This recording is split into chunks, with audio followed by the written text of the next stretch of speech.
generation of children. What you are starting today is going to be historic, and today is a historic day, not just for Coimbatore, but for the whole country.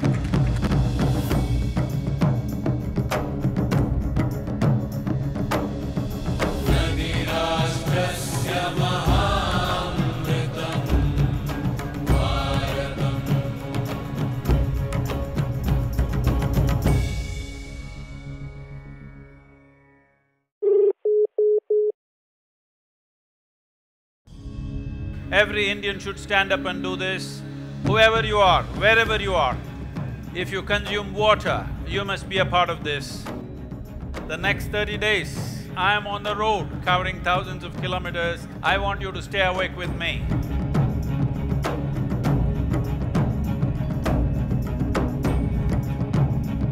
Till I reach Delhi, 2nd of October, you gotta keep it on.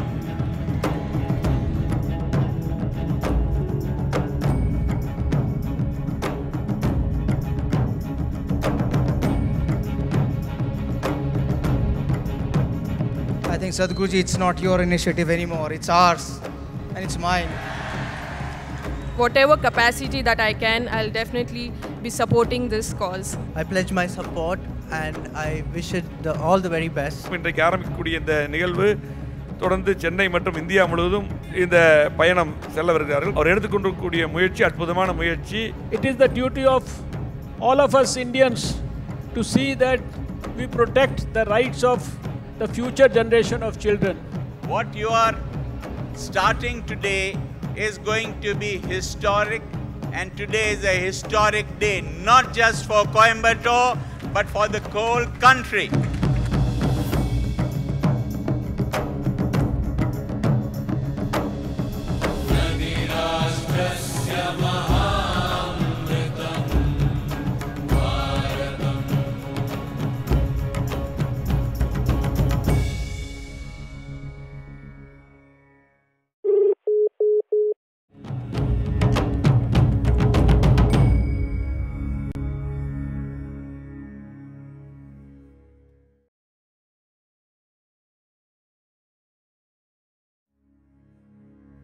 Bharatam Mahabharatam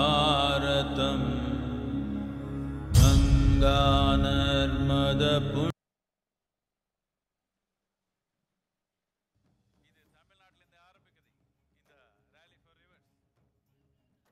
நீங்க எல்லாமே இந்த ஒரு நாள் பண்ண பத்தாது, அடுத்த 30 நாள் இந்த உற்சாகம் இந்த ஊக்கம் அப்படியே வெச்சுக்கணும்.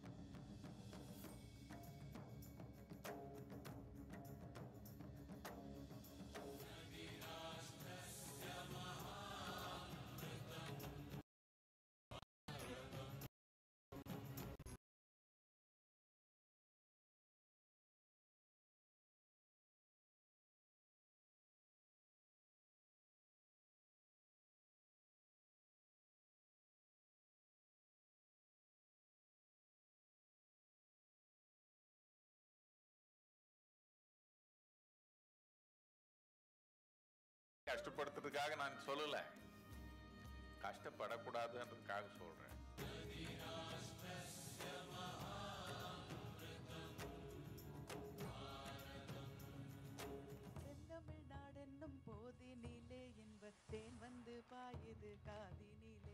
It's such a great privilege that we are standing in the same place that Swami Vivekananda stood. Let us use this inspiration to see that we truly, genuinely rally for rivers, not for one day, not for 1 month. We must not stop till this happens. This must become a law and this must become a reality. Even if we cannot see it, our children should witness the rise of Indian rivers once again. Kerala, they're telling me there are 44 rivers and many of them are in serious depletion. We are glad to hear that governments and the minister and the people of Kerala have managed to revive 1 or 2 important rivers, which is a wonderful act of demonstration. A dry river can be revived. It is not something that it's finished.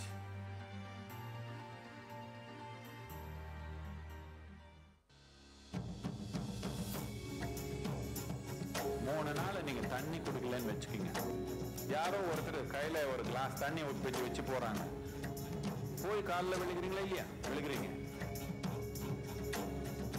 எனக்கு திருச்சியில் போய் ரோட்ல போறோம், காலில் விழுந்து கேளுங்க, ஐயா ஒரு போன் கால் பண்ணுங்க. இல்லைன்னா நேருக்காக போய் காலில் விழுகிற நேரம் வந்துடும் நமக்கு.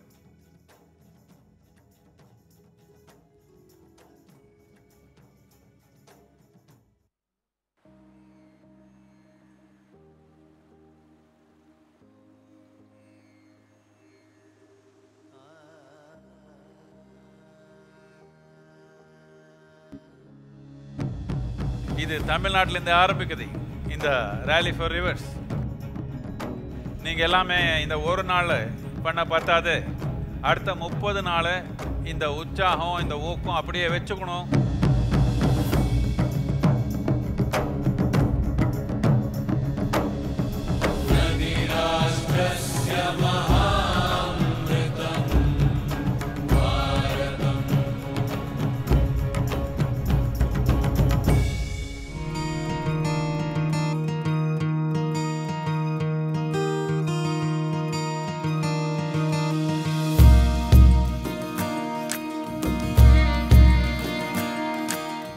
நன்மைன்றது வேணும்னா நம்ம ஊர் ஆறு எல்லாம் பார்த்தா தானே நன்மை. இது உங்கள் கஷ்டப்படுத்துறதுக்காக நான் சொல்லலை, கஷ்டப்படக்கூடாதுன்றதுக்காக சொல்கிறேன்.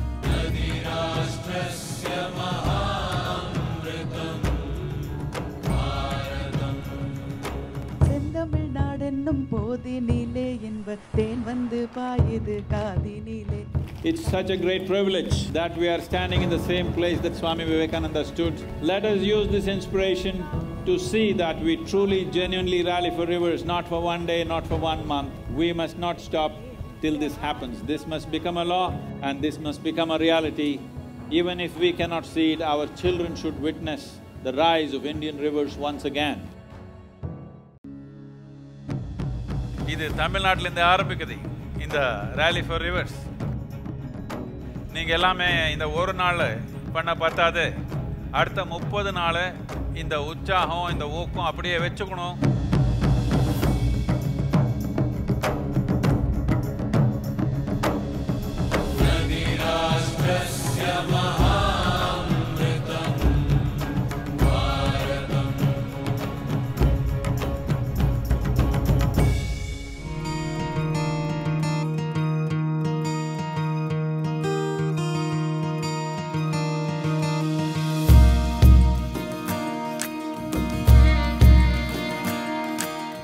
நன்மைன்றது வேணும்னா நம்ம ஊர் ஆறு எல்லாம் பார்த்தா தானே நன்மை. இது உங்கள் கஷ்டப்படுத்துறதுக்காக நான் சொல்லலை, கஷ்டப்படக்கூடாதுன்றதுக்காக சொல்கிறேன்.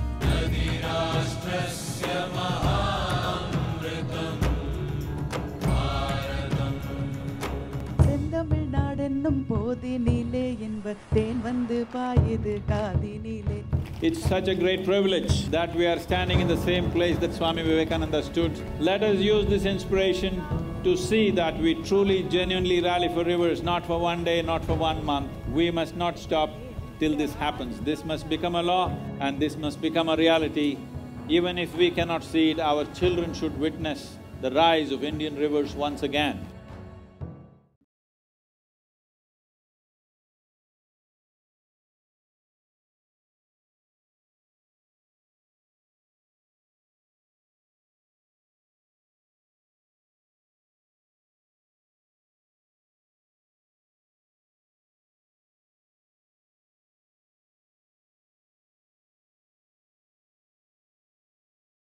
In India, we call rivers our mothers. For millions of years, the Indian civilization has worshipped our rivers. People like me who live in the city don't actually get to see how a real river looks. नदियाँ हमारे देश और संस्कृति का अभिन्न हिस्सा है. Rivers are the most essential thing for life. But right now, especially in India, the rivers are shrinking drastically. Our rivers are drying up. And that's a very scary situation. Isha Foundation has come up with a campaign to replenish these rivers. Rally for Rivers में मैं बिल्कुल और पूरे दिल से साथ में हूँ. आप भी साथ दीजिए. If not us, then who? I am rallying for our rivers. Please join hands with me and let's rally for our rivers. நதிகளை காப்போம், நதிகளை காப்பதற்காக இணைவோம். If not today, then when?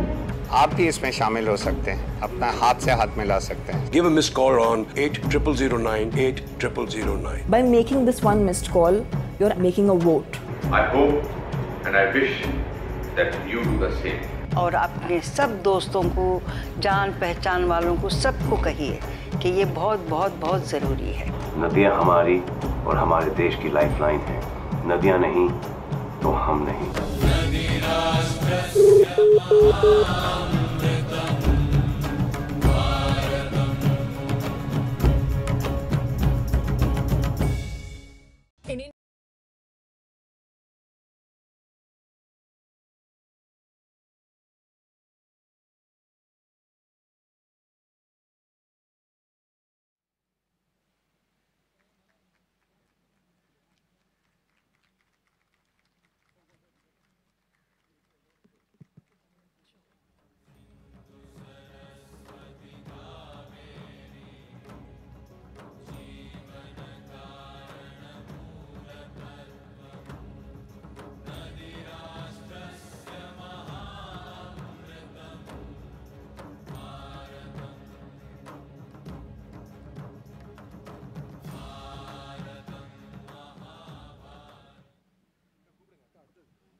திரு விக்ரமன், இயக்குனர், மனிதவள மேம்பாட்டுத்துறை அவர்களை நெய்வேலி லிக்னைட் கார்ப்பரேஷன் அவர்களை மேடைக்கு பேச அழைக்கிறோம்.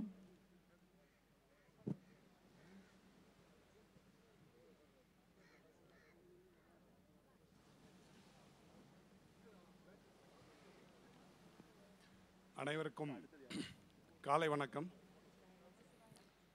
போற்றுதலுக்குரிய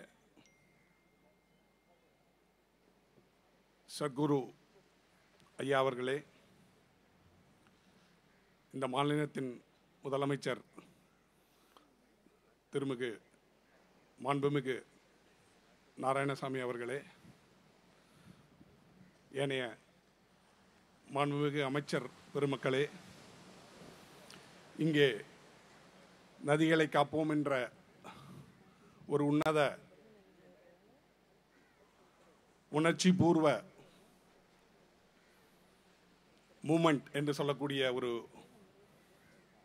இயக்கத்திற்கு உங்களை எல்லாம் அர்ப்பணித்துக் கொண்டு இங்கே வந்துள்ள அனைத்து உள்ளங்களை உங்கள் அனைவருக்கும் மீண்டும் ஒரு முறை காலை வணக்கத்தை தெரிவித்துக் கொள்கிறேன்.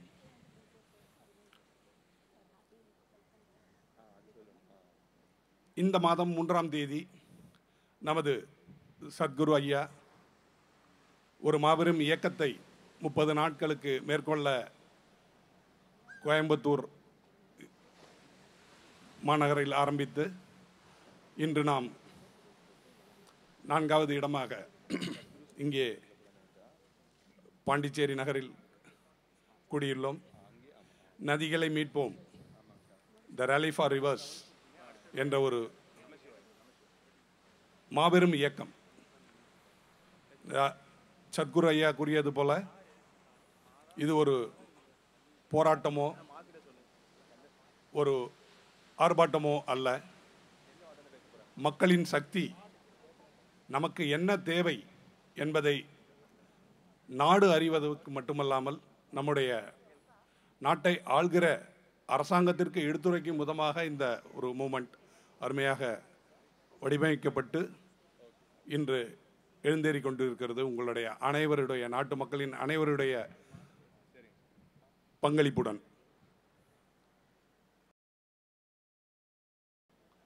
நான் புதிதாக எதுவும் கூறிக்கொள்ள, வாழ்வாதாரத்தை விட்டு சென்றுள்ளார்கள். அதனை நாம் மிகவும் அருமையாக அனுபவித்து வருகிறோம். இதனருக்கு நாம் என்ன விட்டு செல்கிறோம்? படிப்பாகட்டும், சொத்தாகட்டும், எல்லாம் விட்டு போகலாம். பட் இயற்கை வளம் என்பது ஒன்று இருக்கிறது. குடிப்பதற்கு தண்ணீர் என்று ஒன்று இருக்கிறது. ஒரு சின்ன ஒரு விஷயம் அப்படின்னாக்கா, 2 உலகப் போரை இந்த உலகம் சந்தித்தது. 3வது உலகப் போர் எதற்காக வரும் என்று ஒரு ப்ரிடிக்ஷன் சொன்னாங்க. அது எதற்காக வரும் என்றால் தண்ணீருக்காக வரும் என்பதே ஒரு ப்ரிடிக்ஷன். அதை கருத்தில் கொண்டு, அந்த 3ஆம் உலகப் போர் தண்ணீருக்காக வரக்கூடாது என்ற ஒரு கருத்தில் கொண்டு நம்முடைய நாட்டின் வற்றாத ஜீவ நதிகளின் வளங்களை திரும்பவும் வற்றாத நிலைமைக்கு கொண்டு வர வேண்டும் என்ற ஒரு சாதாரண அடிப்படை கருத்தின் மூலமாக இதை எடுத்து செல்ல முன்மொழிந்து பயணித்துள்ளார் நம்முடைய சத்குரு. அவர் வழியில் நாம் அனைவரும் நம்முடைய கருத்தை, நம்முடைய கேள்வியை, நம்முடைய வேண்டுகோளை அரசாங்கத்திற்கு நம்முடைய இந்த ஒரு சின்ன ஒரு மிஸ்டு கால், என்ன மிஸ்டு கால், இது போய் என்ன ரீச் ஆகிட போகுது அப்படின்னு எல்லாருக்கும் ஒரு டவுட் இருக்கும். இது சாதாரண விஷயம் அல்ல. ஒவ்வொரு மனித சக்தியும்,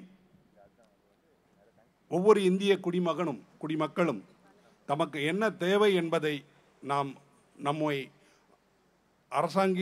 நம்மை ஆளுகின்ற அரசாங்கத்திற்கு தெரியப்படுத்துவோமானால் கண்டிப்பாக அரசாங்கம் அதற்கு செவிசாய்த்து அதற்கான முயற்சிகளை எடுத்து நம்முடைய ஜீவாதார நதிகளை திரும்பவும் வற்றாத நிலைக்கு கொண்டு வர வேண்டும் என்ற ஒரு முழு முயற்சி.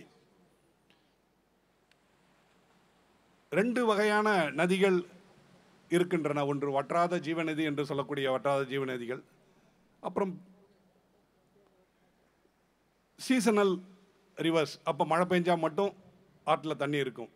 ஆனால் வற்றாத ஜீவநதிகள் என்பது எந்த காலகட்டத்திலும், மழை காலத்தில் மட்டுமல்லாமல் எந்த காலகட்டத்திலும் அவை வற்றாமல் நீர்வளத்தை கொடுத்து கொண்டிருக்க வேண்டிய நிலையில் இருந்த ஜீவநதிகள் இன்று வற்றி போய் பெரும் மணலாக காட்சி அளிக்கின்றன. மிகவும் கொடுமையான விஷயம். இப்படியே நாம் அந்த இயற்கை வளத்தை விட்டுவிட்டு செல்வோமானால் நம்முடைய வருங்கால சந்ததியினருக்கு, ஆனது சொல்லப்போனால் இன்னொரு 15 வருஷத்தில் இன்று குடித்து கொண்டிருக்கிற 1 டம்ளர் தண்ணி பாதி டம்ளர் தான் நம்மளோட சந்ததியினருக்கு கொடுக்க முடியும். அதற்கப்புறம் எப்படி என்பது நிலைமை உங்கள் கணிப்புக்கே விட்டு விடுகிறேன். ஸோ அந்த நிலைமை மாற வேண்டும்.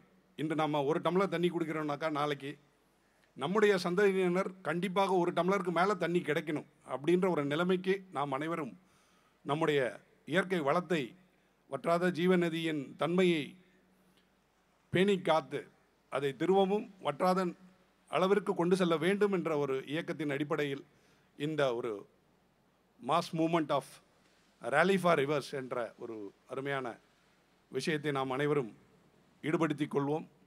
உங்களின் சார்பாகவும் என்னை சார்ந்த என்எல்சி இந்தியா நிறுவனத்தின் சார்பிலும் இந்த அழகான ஒரு மூமெண்ட்டிற்கு நாம் அனைவரையும் ஈடுபடுத்தி கொண்டு இந்த மூமெண்ட்டை வெற்றி பெற செய்வோம் என்று வாழ்த்தி வாய்ப்புக்கு நன்றி கூறி வேறுபடுகிறேன். நன்றி, வணக்கம். Thank you so much sir. Thiru Mu Kandasamy அவர்கள் மாண்புமிகு சமூக நலத்துறை அமைச்சர் அவர்களை அன்புடன் பேச அழைக்கிறோம்.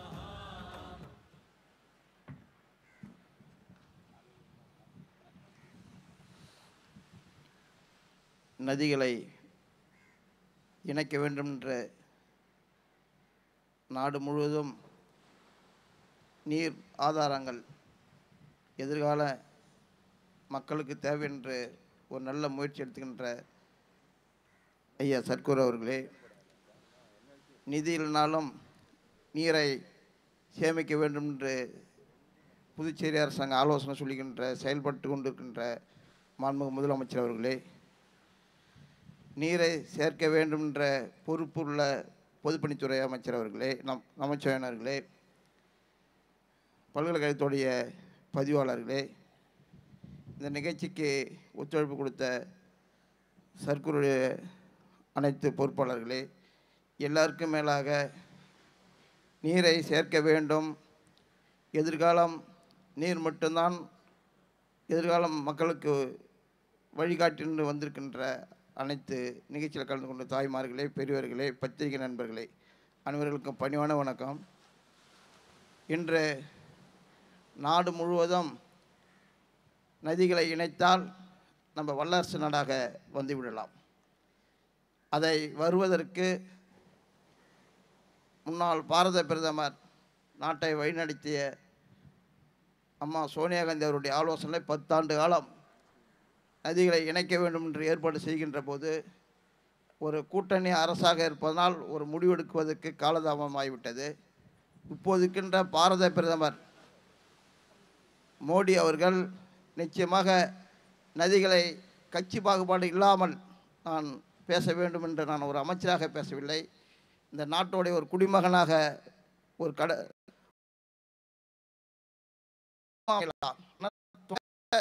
தொடங்கிவிட்டால் நம்ம பின்னிட்டு கூட போயிடலாம். சில பேர் நடிப்பார்கள், காட்சிக்கு நடித்து கொண்டிருப்பார், செயல் வடிவத்தில் இருக்கார்கள். நடித்தவர்கள் முன் வருவார்கள், செயல் வடிவத்தில் இருக்கிறார் பின்தங்கிடுவார்கள். அதை பற்றி நம்ம சிந்திக்க வேண்டாம். சர்க்குரை நான் விண்ணப்பமாக உங்களால் வசதி படைத்தவர்களுக்கு தொடர்பு இருக்கும். நாடு முழுக்கின்ற தொடர்பில் எங்களுக்கு ஒரு நிதிகளை பெற்றுக் கொடுத்தால் நம்முடைய பதிவு பண்ணக்கூடாதுன்னு பத்திரத்தினால் வருமானங்கள் குறைந்து விட்டது. அனைத்து மாநிலத்திலும் சீரான ஒரே வரியாக வர வேண்டும் என்று ஜிஎஸ்டியில் வந்தனால் வருமானங்கள் இல்லை. நாங்கள் மத்திய அரசாங்கத்தை ஒட்டி தான் வாழ்ந்து கொண்டிருந்தோம். மத்திய அரசாங்கம் கொடுக்கிற நிதியில் தான் எங்களுடைய புதுச்சேரி மாநிலம் சிறப்பாக நடந்து கொண்டிருந்தது.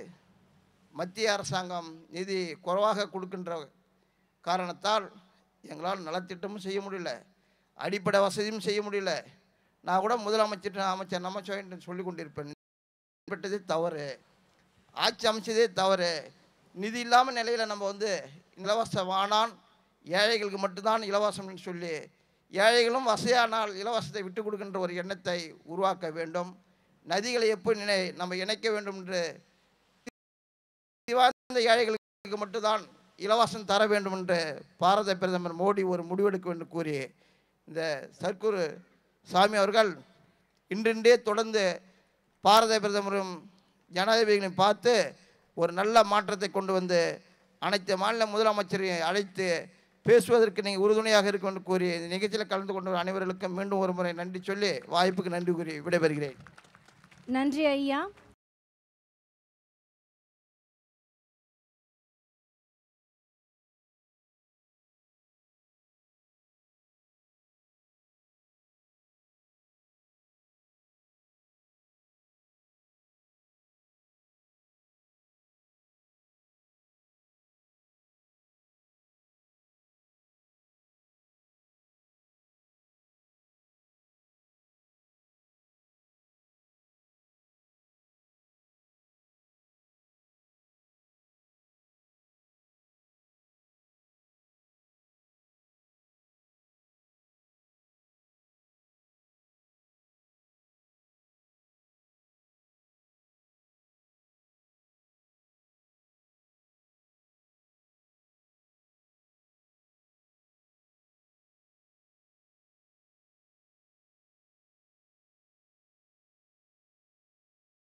ஏனென்று சொன்னால் இன்றைக்கு பல்வேறு நேரங்களிலே நம்முடைய மக்களுக்கு தேவையான திட்டங்களை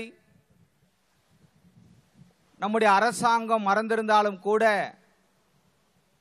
அதை அரசாங்கத்திற்கு கோரிக்கையாக வைப்பது பொதுமக்களுடைய கடமை.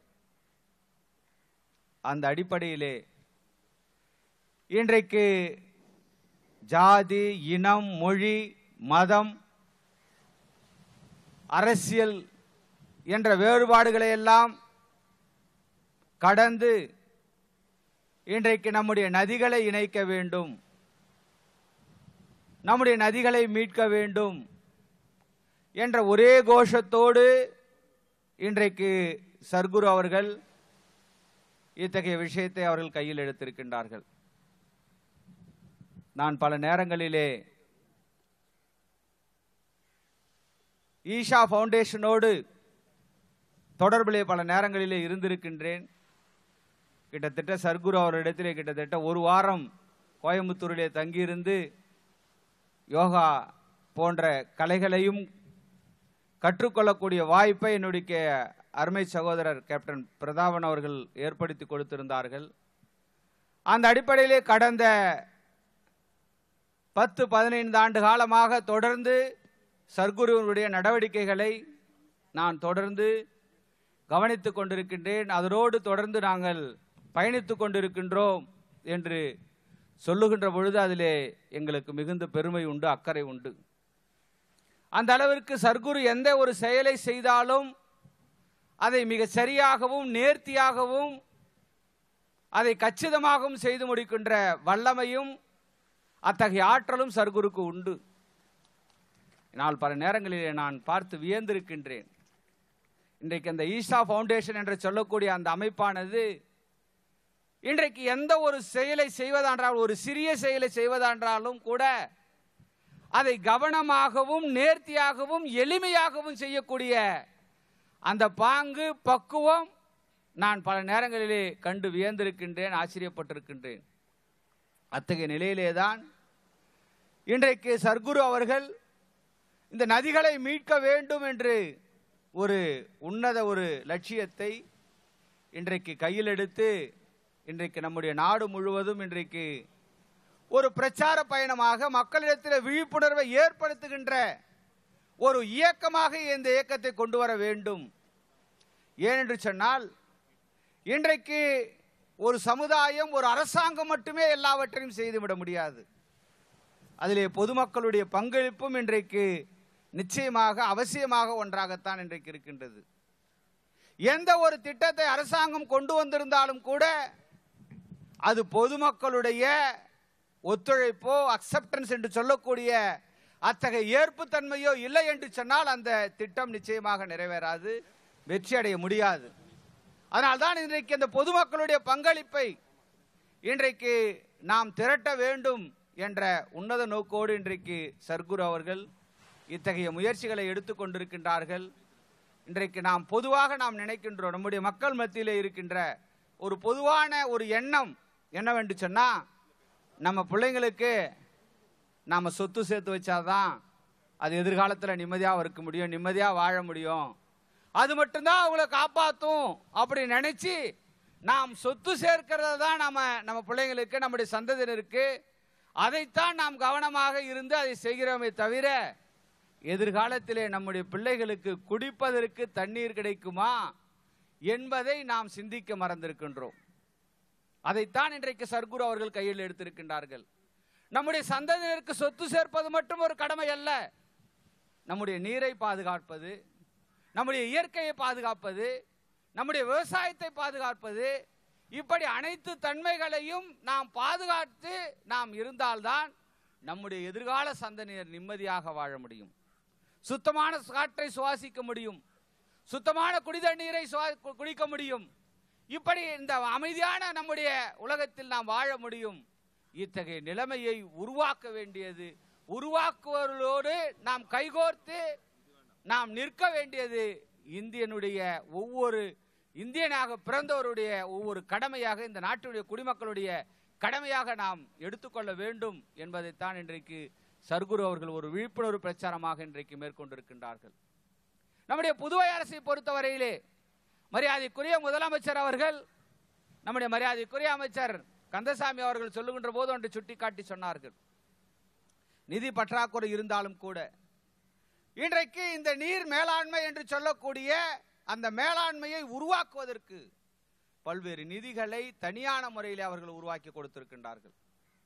புதுவை மாநிலத்தில் இருக்கின்ற ஏரி குளங்களை தூர்வாரி இன்றைக்கு மழை நீரை சேகரிப்பதன் மூலமாக, நம்முடைய நிலத்தடி நீரை மேம்படுத்துவதன் மூலமாக, இன்றைக்கு எதிர்காலத்தில் அதை சேமிப்பதன் மூலமாக நம்முடைய சந்ததியினர் வாழ்வதற்கு வழியை உருவாக்க முடியும் என்பதை இன்றைக்கு உணர்ந்திருக்கின்றார்கள். அந்த காலத்திலே நாம் படிக்கின்ற பொழுது படித்திருப்போம், நம்முடைய அரசர் காலத்திலே குளம் வெட்டினார், ஏரி வெட்டினார், மரங்களை நட்டார் என்று அந்த ஆட்சியைத்தான் கடந்த காலத்திலே பொற்கால ஆட்சி என்று நாம் படித்திருக்கின்றோம். அந்த பொற்கால ஆட்சியை உருவாக்குவதற்கு, இன்றைக்கு நம்முடைய தண்ணீரை சேர்ப்பதற்கு, நம்முடைய இயற்கையை பாதுகாப்பதற்கு இன்றைக்கு சயின்ஸ் அண்ட் டெக்னாலஜி என்று சொல்லக்கூடிய அந்த துறையின் மூலமாக கிட்டத்தட்ட நம்முடைய சமூக நலத்துறை அமைச்சருடைய துறையின் மூலமாக 3 கோடி ரூபாய் அதற்காக நிதியை ஒதுக்கி இன்றைக்கு இருக்கின்ற ஏரி குளங்களை, புதுவை மாநிலத்தில் இருக்கின்ற ஏரி குளங்களை எல்லாம் தூர்வார வேண்டும். இன்றைக்கு 17 கோடி ரூபாய் அதற்கு மொத்த நிதியாக ஒதுக்கி இன்றைக்கு 3 கோடி ரூபாய் அதற்கு முதல் தவணையாக இன்றைக்கு ஒதுக்கப்பட்டிருக்கின்றது. இப்படி இந்த ஏரி குளங்களை தூர்வாருவதற்கென்று ஒரு தனியான திட்டங்களை இந்த அரசாங்கம் முன்னெடுத்து மரியாதைக்குரிய முதலமைச்சர் அவர்கள் தலைமையிலே இன்றைக்கு சிறப்பான முறையில் இன்றைக்கு புதுவை மாநிலத்திலே நாங்கள் நிறைவேற்றி கொண்டிருக்கின்றோம். இன்றைக்கு ஒரு 10% ஏரி குளங்கள் தூர்வாரப்பட்டிருக்கின்றது. மீதி இருக்கின்ற ஏரி குளங்களை எல்லாம் தூர்வார வேண்டும். இன்றைக்கு ஆக்கிரமிப்பில் இருக்கின்ற அந்த ஏரி குளங்களை மீட்க வேண்டும் என்ற உன்னத நோக்கோடு இன்றைக்கு புதுவை அரசானது இன்றைக்கு தொடர்ந்து மரியாதைக்குரிய தலைவர் நாராயணசாமி தலைமையிலே அனைத்து முயற்சிகளையும் இந்த அரசாங்கம் எடுத்துக்கொண்டிருக்கின்றது. நாங்கள் சர்க்குரு அவர்களோடு கைகோர்த்து தோளோடு தோள் நின்று அவருடைய அத்தனை முயற்சிகளுக்கும் புதுவை மாநில அரசாங்கம் இன்றைக்கு ஒத்துழைப்பாக இருக்கும். உங்களுடைய எண்ணங்களை, உங்களுடைய லட்சியங்களை நிறைவேற்றுவதிலே இந்த அரசாங்கம் முன்னோடி அரசாங்கமாக இருக்கும் என்று சொல்லி உங்களுடைய அருமையான ஒரு வாய்ப்புக்கு நன்றி கூறி விடைபெறுகிறேன். நன்றி, வணக்கம். நன்றி ஐயா. சிறப்புரை வழங்க புதுவையின் மாண்புமிகு முதல்வர் திரு வி நாராயணசுவாமி அவர்களை அன்புடன் அழைக்கின்றோம்.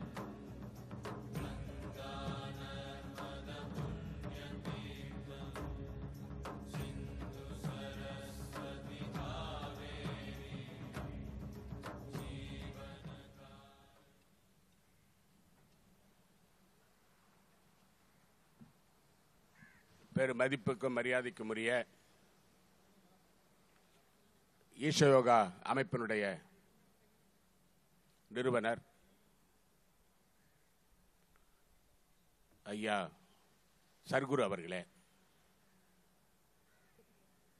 மாண்புமிகு அமைச்சர், எனக்கு முன்னாலே பேசிவிட்டு அமர்ந்திருக்கின்ற நமச்சிவாயம் அவர்களே, மாண்புமிகு அமைச்சர் கந்தசாமி அவர்களே, மாண்புமிகு துணை சபாநாயகர் சிவக்கொழுந்து அவர்களே, மரியாதைக்குரிய பல்கலைக்கழகத்தினுடைய பதிவாளர் பாபு அவர்களே, நெய்வேலி நிலக்கரி சுரங்கத்தினுடைய இயக்குனர் மரியாதைக்குரிய விக்ரமன் அவர்களே, ஈஷயோகா அமைப்பினுடைய ஃபவுண்டேஷனுடைய மரியாதைக்குரிய பொறுப்பாளர்களே, இங்கே திரளாக வந்திருக்கின்ற பெரியோர்களே, தாய்மார்களே, இளைஞர்களே, சகோதர சகோதரிகளே, காலை நேரம் நல்ல வெயில்ல நிக்கிறீங்க, எல்லாம் உட்கார்ந்துட்டு இருக்கீங்க. இந்த நதிகளை மீட்போம் என்ற கோஷத்தோடு, நதிகளை மீட்பதன் மூலம் இந்த நாட்டை காப்போம் என்ற கொள்கையோடு மரியாதைக்குரிய சர்க்குரு அவர்கள் கோயம்புத்தூரில் ஆரம்பிக்கப்பட்ட அவருடைய பயணம் டெல்லியிலே அண்ணல் காந்தியடிகளுடைய இடத்திலே சென்று முடிக்கின்ற ஒரு நிகழ்வாக இந்த நாட்டு மக்களுக்கு விழிப்புணர்வை ஏற்படுத்த வேண்டும். நம் நாட்டிலே இருக்கின்ற இயற்கை வளமாக இருக்கின்ற தண்ணீர் வீணடிக்கப்படுகிறது, அதை சேமிப்பதற்கு என்ன செய்ய வேண்டும், அதற்கு மக்களுடைய ஒத்துழைப்பு வேண்டும், அரசுகளுடைய ஒத்துழைப்பு வேண்டும். அது மட்டுமல்லாமல் இதை ஒரு மக்களுடைய இயக்கமாக மாற்றி அதன் மூலமாக இந்த நாட்டில் நதிகளை இணைப்பதன் மூலமாக இந்திய நாட்டின் பொருளாதாரத்தை வளர்க்க முடியும், விவசாயத்திலே வளர்ச்சி காண முடியும்.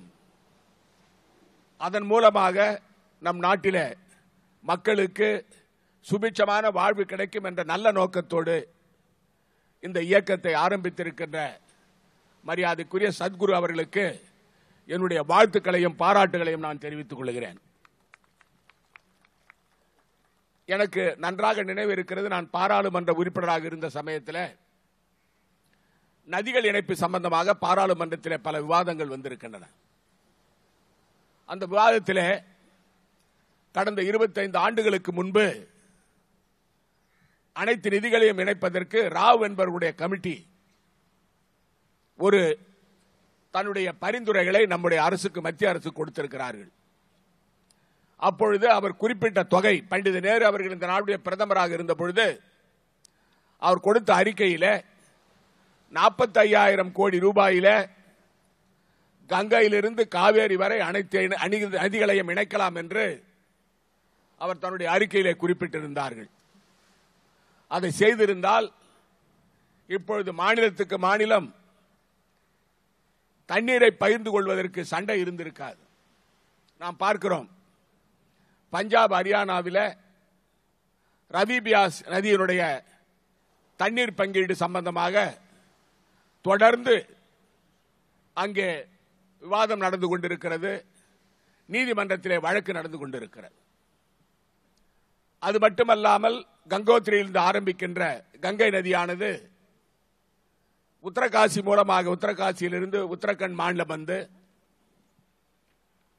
உத்தரப்பிரதேச மாநிலம் மூலமாக பீகார் வந்து, பீகாரில் இருந்து மேற்கு வங்காளத்தில் உப்ளியிலே, அங்கே உப்ளியிலே அது கலக்கின்ற, கடலிலே கலக்கின்ற அந்த கங்கை நதி, நான் சர்க்குரு அவர்கள் கூட தன்னுடைய உரையிலே கூறியிருந்தார்கள், அந்த கிளேசியர்ஸ், கங்கோத்திரியில் இருக்கின்ற கிளேசியர்ஸ் கொஞ்சம் கொஞ்சமாக குறைந்து வருகிறது. இயற்கையை நாம் வஞ்சித்தால் இயற்கை நம்மை வஞ்சிக்கும் என்பதை நாம் புரிந்து கொள்ள வேண்டும். நான் அந்த குறிப்பாக உத்தரகண்ட் மாநிலத்துக்கு சென்றிருந்தேன். கங்கை நதியை காக்க வேண்டும் என்று போராட்டம் நடத்தியவர்களை சந்தித்து அவர்களுடைய குறைகளை கேட்பதற்கு அப்பொழுது பிரதமராக இருந்த மாண்புமிகு டாக்டர் மன்மோகன் சிங் அவர்கள் என்னை அனுப்பியிருந்தார்கள். உத்தரகாசி பகுதிக்கு சென்றிருந்தேன். அங்கே ஒரு மிகப்பெரிய ஆறாக ஓடிய அந்த கங்கை நதியானது ஓடையாக வந்து கொண்டிருந்தது. அதற்கு காரணம், அங்கே மின்சார உற்பத்தி நிலையத்திற்காக, நீர் மின்சார உற்பத்தி நிலையத்திற்காக தடுப்பணைகள் கட்டுவதன் மூலமாக அதிலே பாதிப்பு ஏற்பட்டிருந்தது. அதை தடுக்க வேண்டும் என்று சொன்னார்கள். அதற்கு பிறகு மத்திய அரசானது அதற்கு கொடுத்த அனுமதியை குறிப்பாக பல கம்பெனிகளுக்கு நாம் அதை நிறுத்தி இருந்தோம். அந்த காலத்தில் கங்கை, சரஸ்வதி, நர்மதா இவைகள் எல்லாம் சங்கமமாகின்ற இடம் நாம் பார்க்கும் பொழுது, குறிப்பாக இந்த நாட்டில் தண்ணீருக்கு பஞ்சம் கிடையாது. ஆனால் அந்த தண்ணீரை நாம் சேமிப்பது கிடையாது. அது மட்டுமல்லாமல் நாம் பார்க்கிறோம், மிகப்பெரிய நதியாக இருக்கின்ற அஸ்ஸாம் மாநிலத்தில் ஓடுகின்ற நதி சீன நாட்டிலிருந்து வந்து, குறிப்பாக அந்த நதி அஸ்ஸாம் மாநிலத்திலே வெள்ளக்காடாக ஆக்குகிறது. இதனால் பல லட்சம் மக்கள் பாதிக்கப்படுகிறார்கள், ஒவ்வொரு ஆண்டும் பாதிக்கப்படுகிறார்கள். நாம் பார்க்கிறோம், மகாநதி குறிப்பாக ஒரிசா மாநிலத்தில் அந்த மக்களுக்கு வாழ்வாதாரமாக இருக்கிறது. அந்த தண்ணீரும் கடலுக்கு செல்லுகிறது. கோதாவரி தண்ணீர் ஆந்திர மாநிலத்தில் அதுவும் கடலுக்கு செல்லுகிறது. மக்கள் பயன்பாட்டிற்கு இல்லை, அணைகள் கட்டப்படவில்லை, தண்ணீரை சேமிக்கவில்லை. அது மட்டுமல்லாமல் கிருஷ்ணா நதி தமிழகத்திற்கும் ஆந்திர மாநிலத்திற்கும் அதற்காக விவாதம் நடந்து கொண்டிருக்கிறது. நம்முடைய மாநிலத்திற்கு கூட, புதுச்சேரி மாநிலத்திற்கு கூட உதவுகின்ற காரைக்கால் பகுதியில் இருக்கின்ற விவசாயிகளுக்கு வாழ்வாதாரத்தை கொடுக்கின்ற காவிரி நதிநீர் கர்நாடக மாநிலத்திலிருந்து ஆரம்பித்து அது தமிழகம் வந்து புதுச்சேரி மாநிலத்தில் காரைக்கால் பகுதியில் சங்கமமாகிறது. அந்த தண்ணீரும் சேமிப்பு வைக்காத காரணத்தால் வீணாகிறது. இப்படி தண்ணீரை நாம் வீணாக்குவது மட்டுமல்லாமல் அதை முறையாக பயன்படுத்துவதில்லை. நான் சீன நாட்டுக்கு சென்றிருக்கும் பொழுது அங்கே பார்த்தேன், மிக அருமையாக திட்டமிட்டு சீன நாட்டிலே அந்த நாட்டில் இருக்கின்ற மக்கள் குறிப்பாக அந்த நதிகளை மட்டும் இணைப்பது மட்டுமல்ல, அந்த நதிகளை பயன்படுத்துகிறார்கள். அந்த நதிகளை விவசாயத்திற்கு தண்ணீரை பயன்படுத்துகிறார்கள். அது மட்டுமல்லாமல் அந்த மக்கள் அவர்கள் மின்சார உற்பத்திக்கு பயன்படுத்துகிறார்கள், குடிதண்ணீருக்கு பயன்படுத்துகிறார்கள், பொருட்களை ஏற்றி செல்வதற்கு இறக்குவதற்கு படகுகள் மூலமாக பொருட்களை கொண்டு வருவதற்கு பயன்படுத்துகிறார்கள். இப்படி எல்லா துறைகளிலும் சீன நாட்டில தண்ணீரை மிக அருமையாக பயன்படுத்துகிறார்கள். நம் நாட்டில் அனைத்து அரசியல் தலைவர்களும் தங்களுடைய கருத்து வேறுபாடுகளை மறந்து ஒருங்கிணைந்து செயல்பட்டால் நதிகளை மீட்க முடியும், நதிகளை காக்க முடியும், நதிகளை இணைக்க முடியும். நதிகளை மீட்போம் என்பது, நதிகளை காப்போம் என்பது, நதிகளை இணைப்போம் என்பது, இந்த மூன்றும் ஒரே கோஷம்தான். நாம் நதிகளை, அனைத்து நதிகளையும் கங்கையிலே இருந்து காவிரி வரை இணைத்தால் இந்த நாட்டில் தண்ணீர் பஞ்சமே இருக்காது. இதைத்தான் நம்முடைய பாரத பிரதமர் அவர்கள் கடந்த காலங்களிலே, அன்னை இந்திரா காந்தி காலத்திலேயும் சரி, தலைவர் ராஜீவ் காந்தி அவர்கள் பிரதமராக இருந்த பொழுதும் சரி, அதற்கு பிறகு மரியாதைக்குரிய நரசிம்மராவ் அவர்கள், மரியாதைக்குரிய தேவகவுடா அவர்கள், மரியாதைக்குரிய வாஜ்பாய் அவர்கள் பிரதமராக இருந்த பொழுதும் முயற்சி செய்தார்கள். டாக்டர் மன்மோகன் சிங் அவர்கள் கூட அவர் அந்த அதிகாரிகளை எல்லாம் அழைத்து நதிகளை இணைப்பது சம்பந்தமாக அவர்கள் பேசினார்கள். ஆனால் முடிவு வரவில்லை. அதற்கு காரணம், பல மாநிலங்களிலே பல அரசியல் கட்சிகள் ஆட்சியில் இருக்கின்ற காரணத்தினாலே அந்த மாநில மக்களுடைய நலனை கருதி குறுகிய எண்ணத்தோடு நாட்டு நலனை புறந்தள்ளி அந்த மாநில மக்களுக்காக நாங்கள் பாடுபடுகிறோம் என்று சொல்லி ஒருங்கிணைப்பு இல்லாத காரணத்தால் நதிகளை இணைக்க முடியாத ஒரு சூழ்நிலை ஏற்பட்டிருக்கிறது. இது மிகப்பெரிய முயற்சி. சத்குரு அவர்கள் எடுத்திருக்கின்ற முயற்சி மிகப்பெரிய முயற்சி. எல்லா எல்லையும் தாண்டி, மதம், இனம் எல்லாவற்றையும் தாண்டி, அரசியலையும் தாண்டி மிகப்பெரிய ஒரு, நீங்கள் இதை செய்து முடிப்பதற்கு இறைவன் உங்களுக்கு மிகப்பெரிய சக்தியை தர வேண்டும் என்று நான் கேட்டுக்கொள்கிறேன். ஏனென்று சொன்னால் எனக்கு மிகப்பெரிய ஆதங்கம் இருக்கிறது. 10 ஆண்டுகளுக்கு முன்பு காக்கிநாடாவிலிருந்து மரக்காணம், புதுச்சேரி வரை படைகள் மூலமாக பொருட்களை கொண்டு வந்திருக்கிறார்கள். கடந்த 50 வருடங்களுக்கு முன்பு, 60 வருடங்களுக்கு முன்பு காக்கிநாடாவிலிருந்து மரக்காணம், புதுச்சேரி வரை அந்த திட்டம் வகுக்கப்பட்டது, நிதி ஒதுக்கப்பட்டது. ஆனால் 10 ஆண்டுகளாக கிடப்பிலே போடப்பட்டிருக்கிறது. இப்படி நதிகளை இணைப்பது மட்டுமல்ல, நாம் நதிகளை காப்பது மட்டுமல்ல. இப்பொழுது காரைக்கால் பகுதியில் மழை வந்து கொண்டிருக்கிறது, ஆனால் காவிரியிலே தண்ணீர் இல்லை.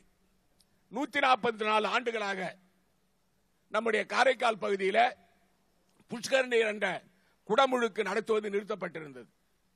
இந்த ஆண்டு எங்களுடைய கவனத்துக்கு வந்த பிறகு, இந்த ஆண்டு செப்டம்பர் 12 24 வரை அந்த புஷ்கரணி, அந்த குடமுழுக்கு காரைக்கால் பகுதியில் நடத்த வேண்டும் என்று முடிவெடுத்து அதற்கான திட்டத்தை ஒதுக்கி 12ஆம் தேதி அதை ஆரம்பிக்கிறோம்.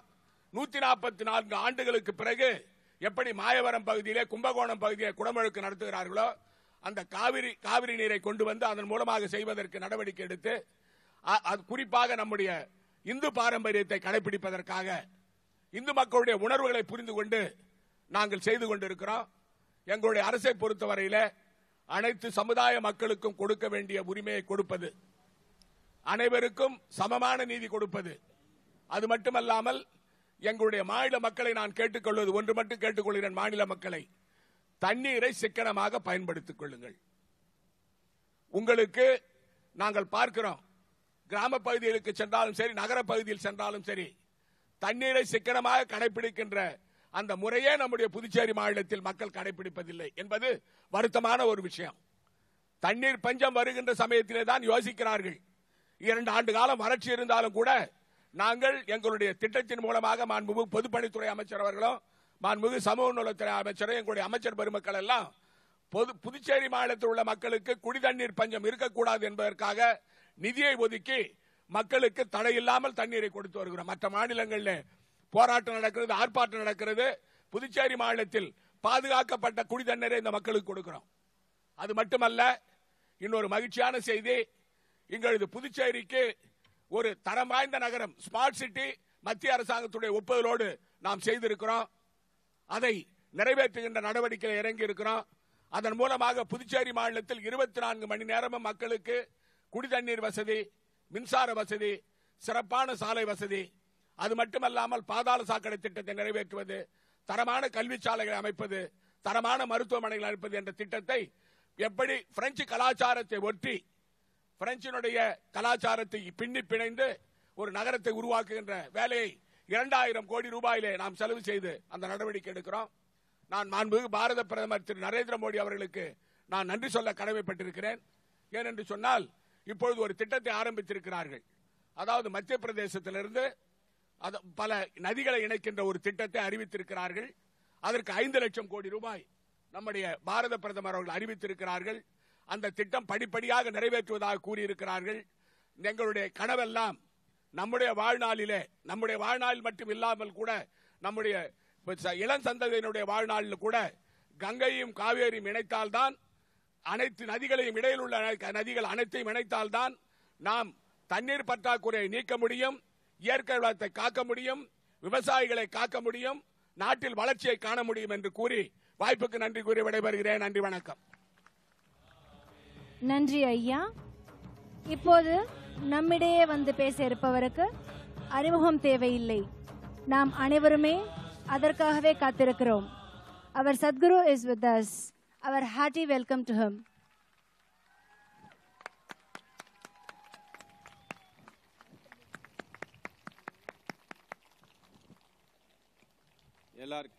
எல்லாருக்கும் வணக்கம். நம்ம the Chief Minister of Pondicherry and his cabinet and other officers.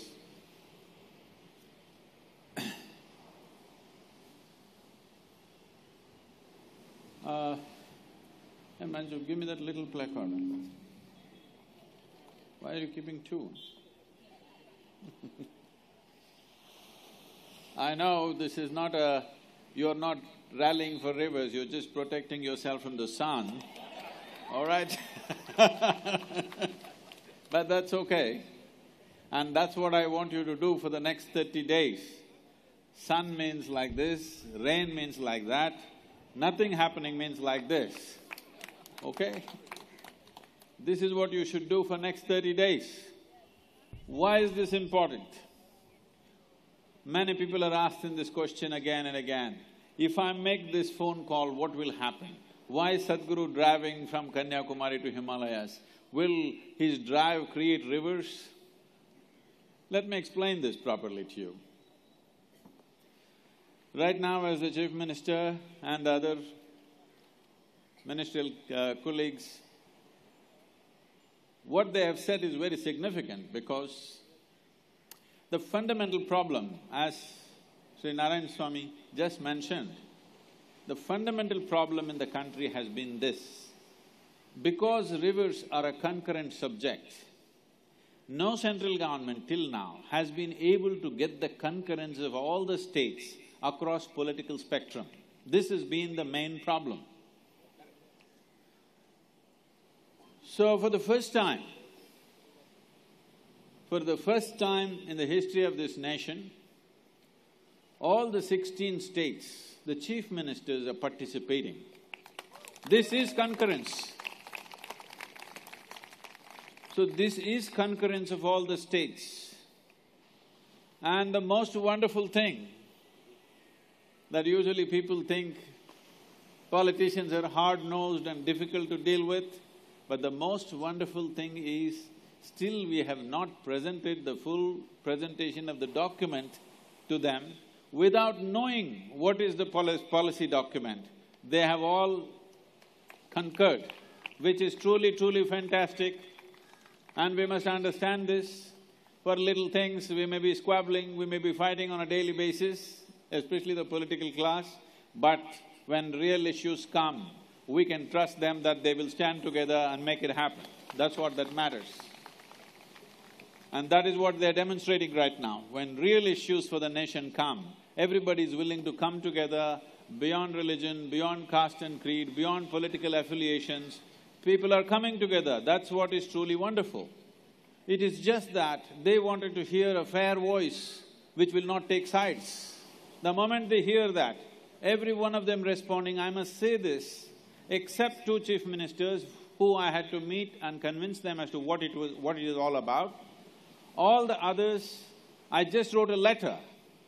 Within 15 days, all of them confirmed their dates which is absolutely fantastic, which is a display of our national ethos in so many ways. So what is this about? Why we are driving? Why this phone call? The drive is to get concurrence, first thing. It happened too easily, wonderful, that all the political leaders responded this way. The next thing is, we must understand that the central government can only put together an overarching advisory policy. It is the state, because the rivers are in the geography of the state. It is the state which can actually implement. But centre may have to make some major decisions, make budgetary allocations and variety of other things which concerns the nation.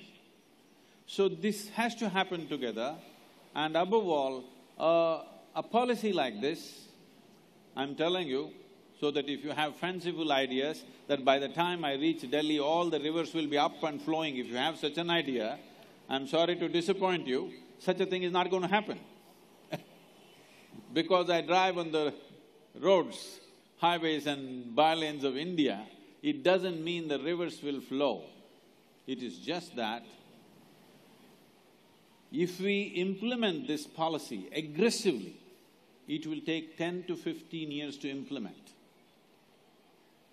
And if we implement this in 10 to 15 years' time, it will take another 5 to 10 years before you see 15 to 20% rise in the river flows. Does it look disappointing? Because passing mark is 35. But 15 to 20% increase in river flow means millions of cusecs of water, okay? For that to happen, it will take 20 to 25 years, and it involves major financial outlays, and it involves many complexities in execution. A government, a central government, has to take this risk of investing the money and going through all the complexities of execution, and the states have to take the burden of executing it on the ground level. All this is there. This means 4 to 5 governments would have come and gone. Many of us may not be alive by the time result comes. And what I'm trying to say is, definitely it's not an election-winning policy. So, who is going to take this political risk of making a policy which will take 20 years to show results? Who is going to take this political risk? It's very easy to blame people, but if you are contesting an election, you would also do something that will show results within 2 to 3 years. You don't want to do something which will take 25 years. Because this is the way democracy works, for good or bad, this is how it works. So, it is the responsibility of the people, it is the responsibility of the citizenry of this nation to give out a clear statement through this phone call. This is your vote, to give out your vote and say, if the governments at the center and the state make a policy which is for the long-term well-being of this nation, we have matured as citizens of this nation. Our idea of democracy has matured. We are not looking for freebies. If you do something that is truly good for this nation, long-term, even if I don't see the result, if my children see the result, it is still good for me, I am willing to back the government. This is the statement you're making. This is an election. This is an election not to select a government. This is an election to tell the government that we have matured. We are not looking for freebies. We are here to see and support whatever you do for the well-being of this nation, true well-being of this nation, we are with you. Because without protecting the soil and the water of this country, with 1.25 billion people, what are we planning to do? You must see the kind of disaster that's looming in front of us. We must understand this. This is not some activist alarmist talk. Just 60 years ago, before 1950s, every second, third year we had famines in this country.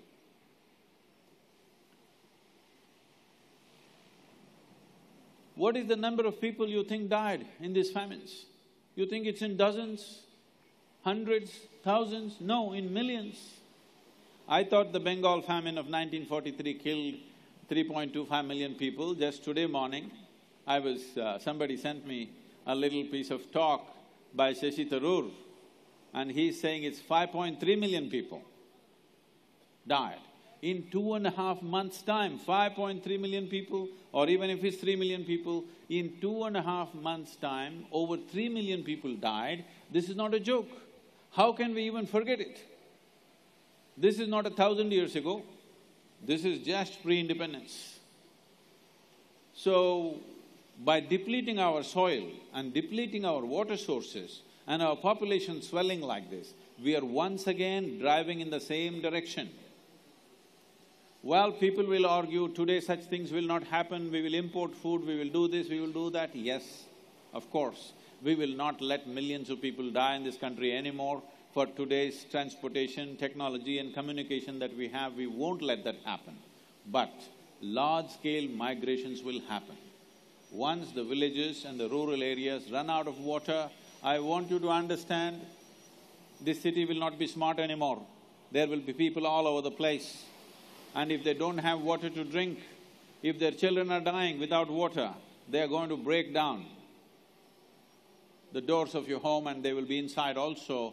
And I'm saying the civil strife that could come out of that is unbelievable. So this is not to paint a dark picture. This is just to be aware of the reality which we are staring at. And if we respond to this properly, if we act responsibly now, it is possible to turn this around. There are any number of examples where this has happened. So the essence of the policy is just this. There are two aspects to a river. First of all, there are two types of rivers, as the Chief Minister was mentioning. There are ice-fed rivers or glacier-fed rivers, and there are forest-fed rivers. A glacier-fed river means there has to be snowfall and it becomes ice and it melts in the summers and it flows into the river in the form of a river. Only 4% of India's river water is glacier-fed. And it is not in my hands or your hands to increase the snowfall.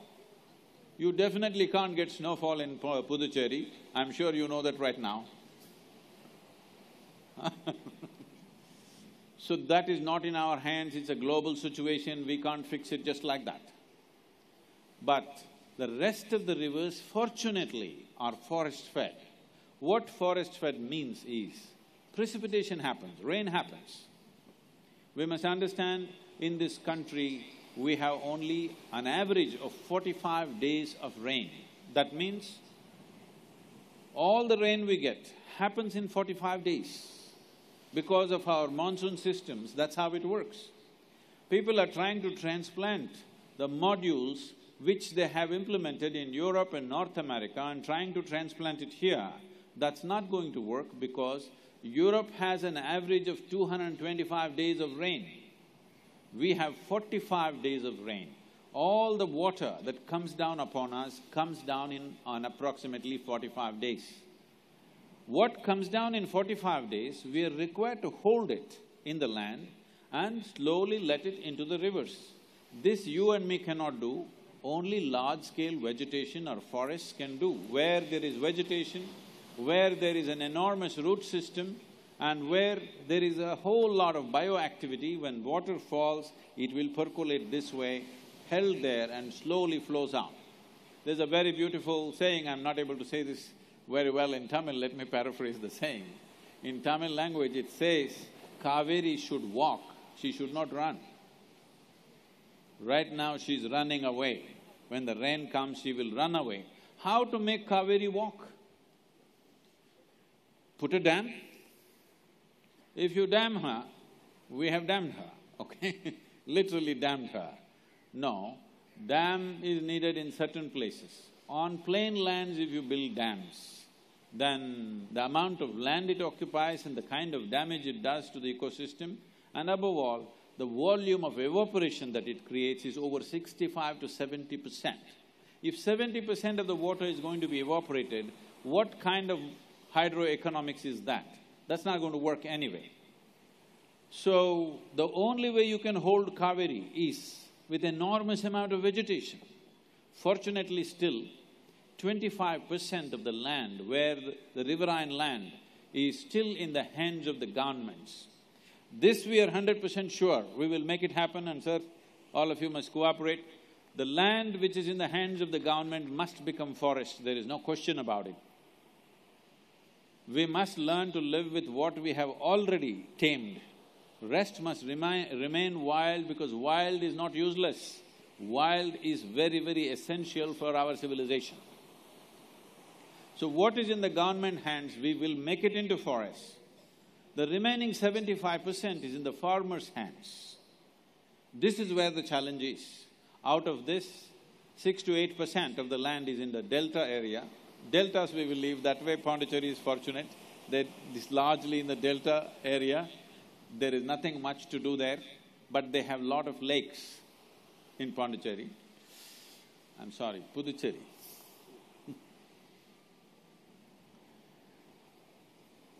So delta lands, if you take it away, it's 6 to 8%, the remaining 65% is farmland.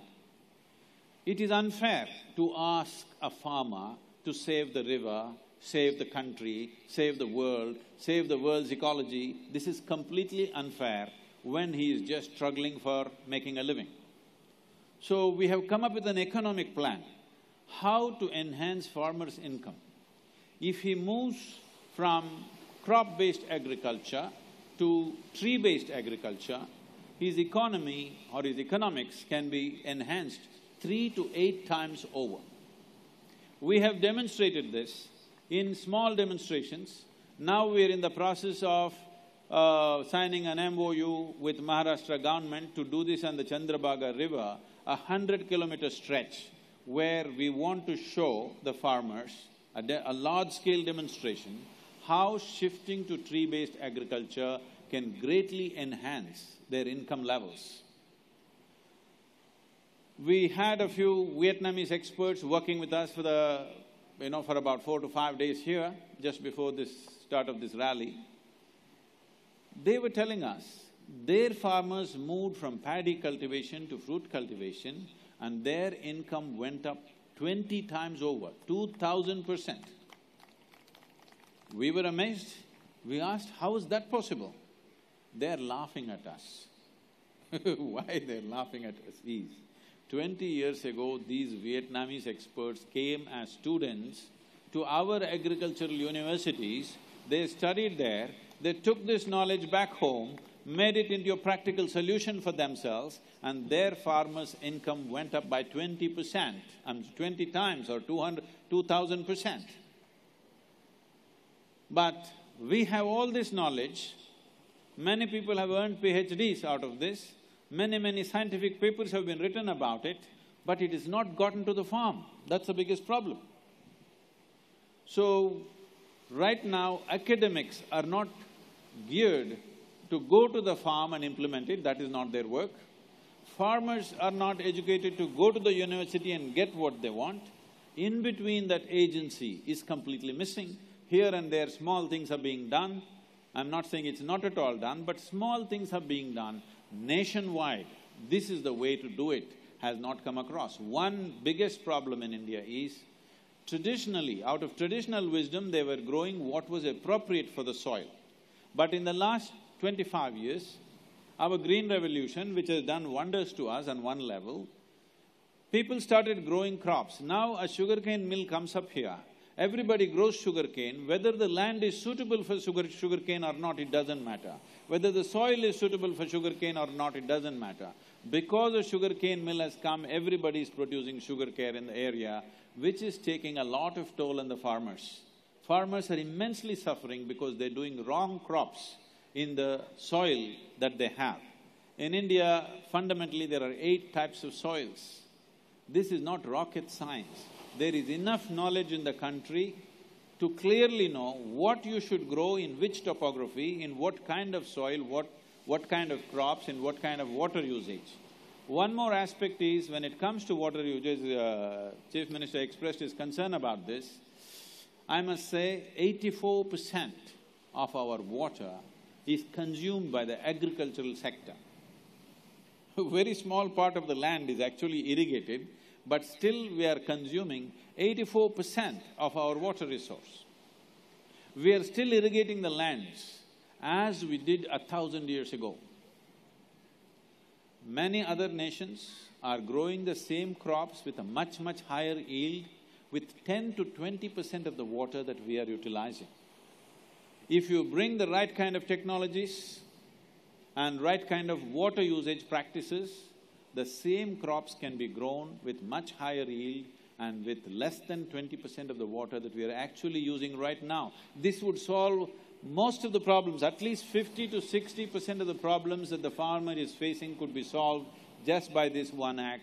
I am saying Puducherry being a state which is closely associated with France, and there is immense amount of technology in that country, in France especially, they have done a lot. In Europe, one of the most advanced technologies for this type of agricultural, agro-based technologies are in France. I would say the Chief Minister should make this effort and make Puducherry an example for the rest of the nation. I'm saying this because this is a small state, you can make this a demo state very easily, and I would say you're fortunate that you're the Chief Minister of a state with least amount of complications compared to other states. There are so many, kind of forces working in other states. Here, it's a more focused kind of thing.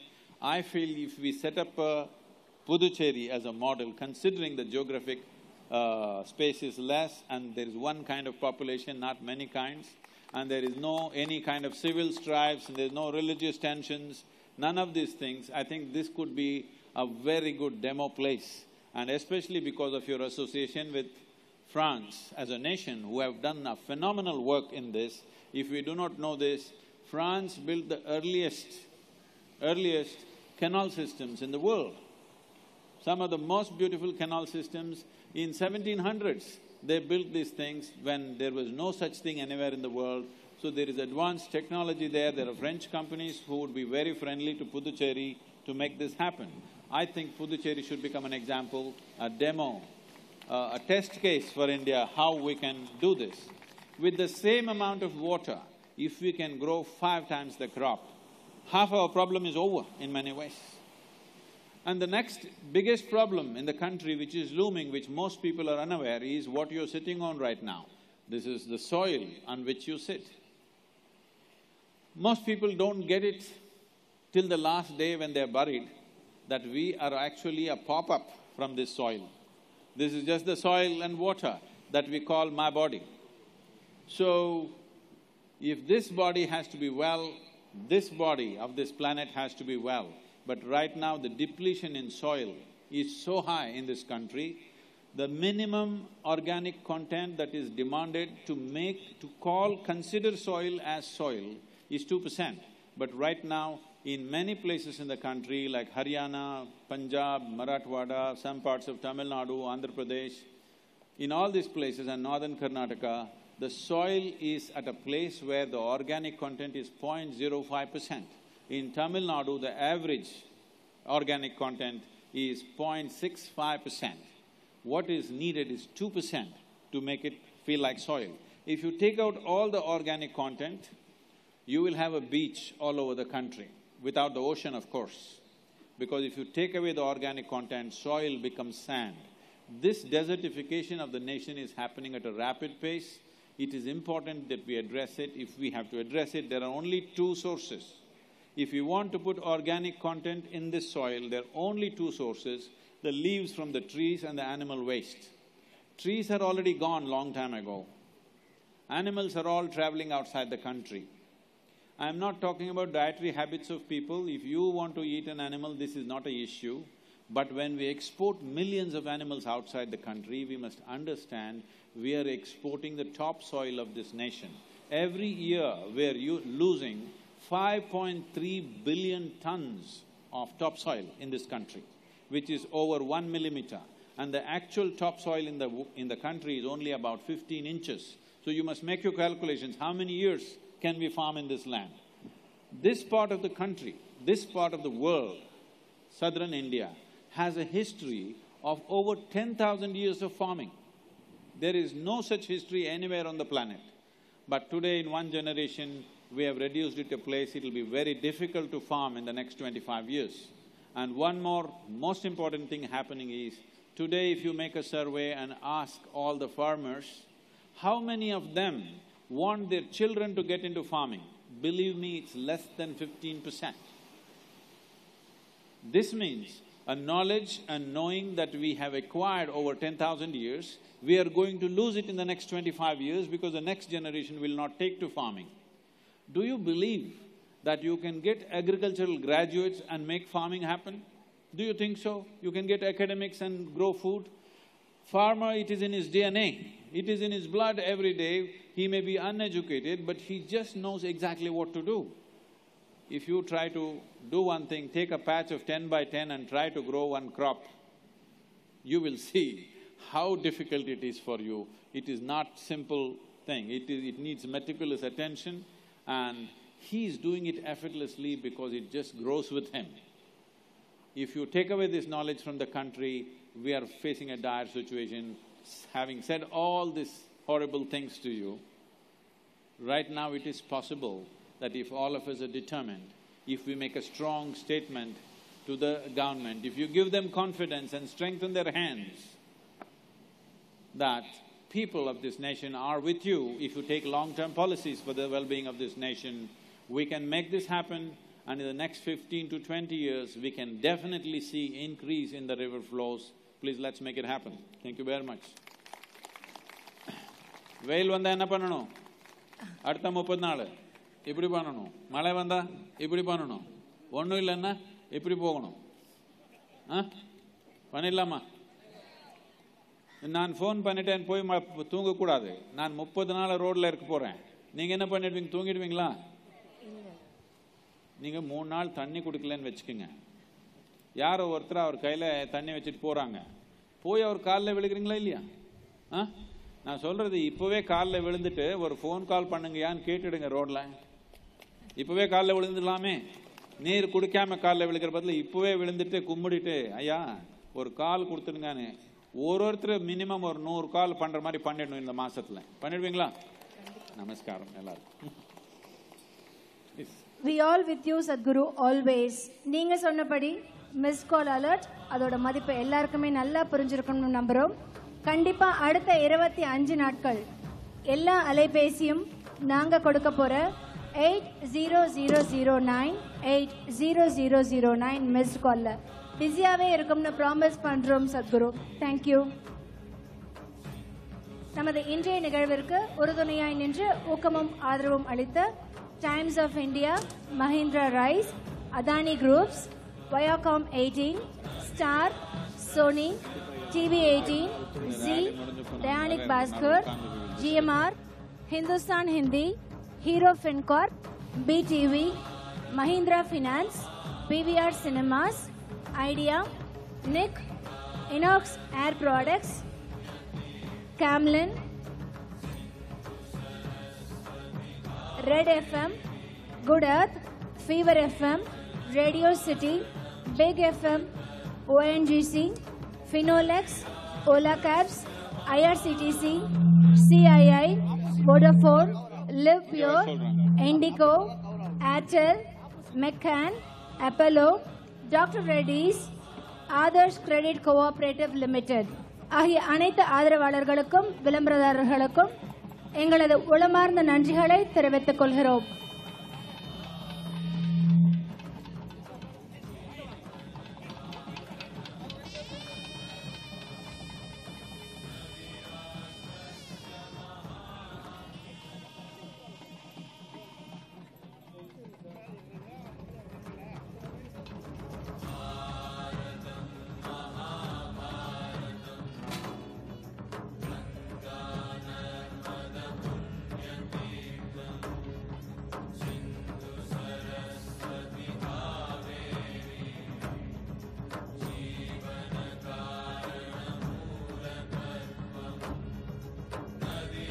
நம் புதுவையில் பல பள்ளிகளில் நதிகளை மீட்போம் தலைப்பில் நடத்தப்பட்ட கேம்லின் ஓவிய போட்டியில் 3 வகுப்புகளிலிருந்து முறையே 3 மாணவர்கள் முதல் பரிசுக்காக தேர்ந்தெடுக்கப்பட்டிருக்கிறார்கள்.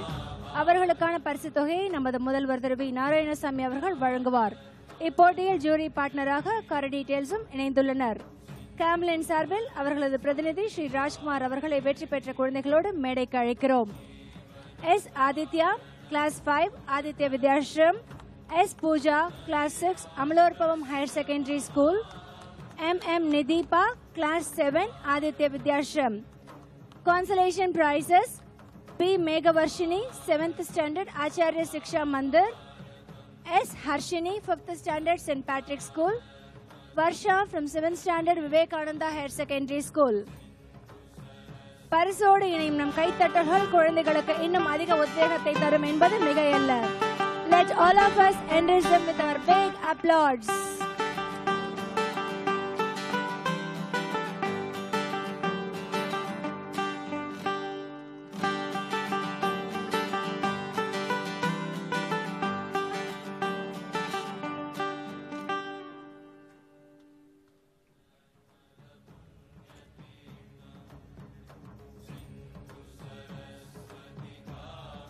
இன்றைய நிகழ்வை பதியும் நேரம். அனைவரையும் அமைதி காக்குமாறு கேட்டுக்கொள்கிறோம். இன்றைய நிகழ்வில் அவர்களது வருகையை பதித்த நமது முதல்வர் அவர்களுக்கு எங்களது மனமார்ந்த நன்றிகள்.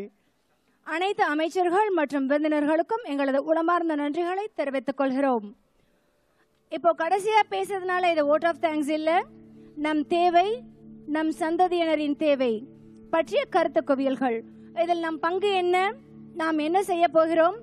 கண்டிப்பா நாம எல்லாரும் ஒரு நிமிஷம் கூட செல்போன் இல்லாம இருக்கிறதே கிடையாது.